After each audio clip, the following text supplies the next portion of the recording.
बच्चों हमारे पास पीएनसी का कुछ ऐसा कॉन्सेप्ट है जिसे आप लोग छोड़ के चले जाते हो, बट जेई के एग्जाम में इसे पूछा जाता है।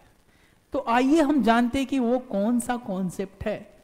तो इस 5 कॉन्सेप्ट को आप जरूर याद करके जाइए अगर आप 2025 अप्रैल शिफ्ट की तैयारी कर रहे हो, मेंस या एडवांस। बहुत लोगों को याद भी रहता है, इसमें कोई डाउट नहीं है, बट आइए हम देखते हैं वो 5 कॉन्सेप्ट है क्या।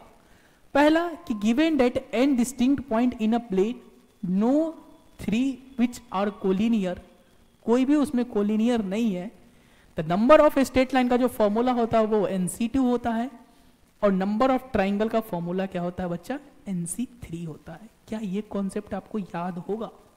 हो गया होगा। आइए हम सेकेंड कॉन्सेप्ट देखते हैं कि हमारे पास n डिस्टिंक्ट पॉइंट है जिसमें से m पॉइंट कोलिनियर है। m पॉइंट क्या है? कोलिनियर है। उस केस में नंबर ऑफ स्ट्रेट लाइन का जो फॉर्मूला होगा वो हो जाएगा NC2 माइनस MC2 प्लस का 1, और नंबर ऑफ ट्राइंगल का फॉर्मूला हो जाएगा NC3 माइनस MC3। फिर आइए बच्चों कुछ और देखते हैं। अगर हमारे पास n साइडेड पॉलीगन है और उसमें हमसे अगर नंबर ऑफ डायगोनल की बात किया जाए तो नंबर ऑफ डायगोनल जो होता है वो होता है फॉर्मूला NC2 माइनस n। सही है। n किसको दिखाता है बच्चा? n नंबर ऑफ साइड्स को दिखाता है। फिर अगर हमारे पास एक सर्कल पे n पॉइंट दिया है, सर्कल पे कितने पॉइंट दिए हैं? n पॉइंट दिए हैं, और हमसे पूछा जाए नंबर ऑफ स्ट्रेट लाइन, तो नंबर ऑफ स्ट्रेट लाइन क्या होगा? NC2। अगर नंबर ऑफ ट्राइंगल पूछा जाए तो क्या होगा? NC3। अगर नंबर ऑफ क्वाड्रिलेटरल पूछा जाए तो क्या होगा बच्चा? NC4।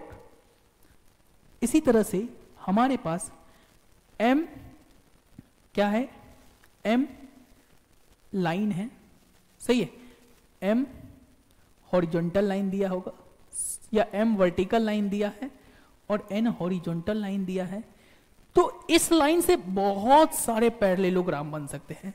जैसे हमने मान लीजिए इधर से कोई 2 लाइन सिलेक्ट कर ले, सही है, हमने कोई 2 हॉरिजॉन्टल लाइन सिलेक्ट कर लिया, और हम कोई 2 वर्टिकल लाइन सिलेक्ट कर ले, सही है, हम कोई 2 वर्टिकल लाइन सिलेक्ट कर ले, तो हमारे पास एक पैरेललोग्राम तैयार हो गया।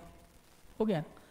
मान लीजिए हम ऐसा भी तो बना सकते थे कि हम ये दोनों हॉरिजॉन्टल लाइन को सिलेक्ट किए, या वर्टिकल लाइन को सिलेक्ट किए, ये दोनों वर्टिकल लाइन को सिलेक्ट किए, और इस दोनों हॉरिजॉन्टल लाइन को सिलेक्ट किए, तो फिर से एक पैरेललोग्राम बन गया। तो अगर हमारे पास m वर्टिकल लाइन है और n हॉरिजॉन्टल लाइन है, तो नंबर ऑफ पैरेललोग्राम का जो फॉर्मूला होता है कि m में से कोई 2 लाइन चुनना है और n में से कोई 2 लाइन चुनेंगे तो मेरा पैरेललोग्राम फॉर्म हो जाएगा। तो n में से कोई भी 2 लाइन चुन ले और m में से कोई भी 2 लाइन चुन ले, यही क्या देगा? नंबर ऑफ पैरेललोग्राम देगा।